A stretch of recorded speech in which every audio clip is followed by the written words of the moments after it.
Għal darb'oħra twaħħlu posters ġodda madwar Malta u Għawdex fil-konfront tal-Partit Nazzjonalista u l-kap Adrian Delija.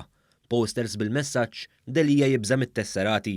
Il-grupp Trapass li kien il-moħħ wara twaħħil ta' posters oħrajn fil-ġimgħat li għaddew ħa responsabilità ta' dan il-poster.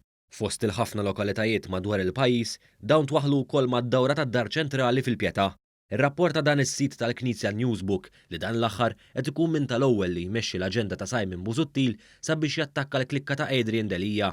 Il-messaġġ fuq dawn il-posters jirreferi għal fatt li Adrian Delija ma talabx vot ta' fiduċja fi żmien ta' inkwiet kbir għall Partit Nazzjonalista.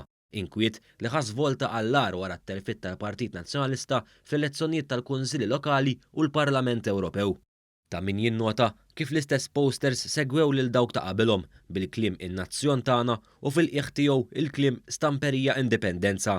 Ma l-istess sit, il-grupp Trapass qal li Adrian Delija mhux se jilħaq qatt Prim Ministru u qed jistaġna lill-partit bl-ebusija ta' rasu.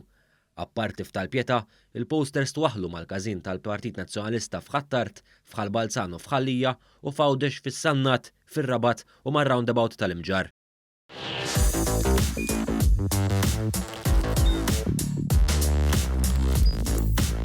Idħol fuq one.com.mt u hemmhekk tista' tara l-programmi kollha li jxandru fuq One permezz ta' One Play.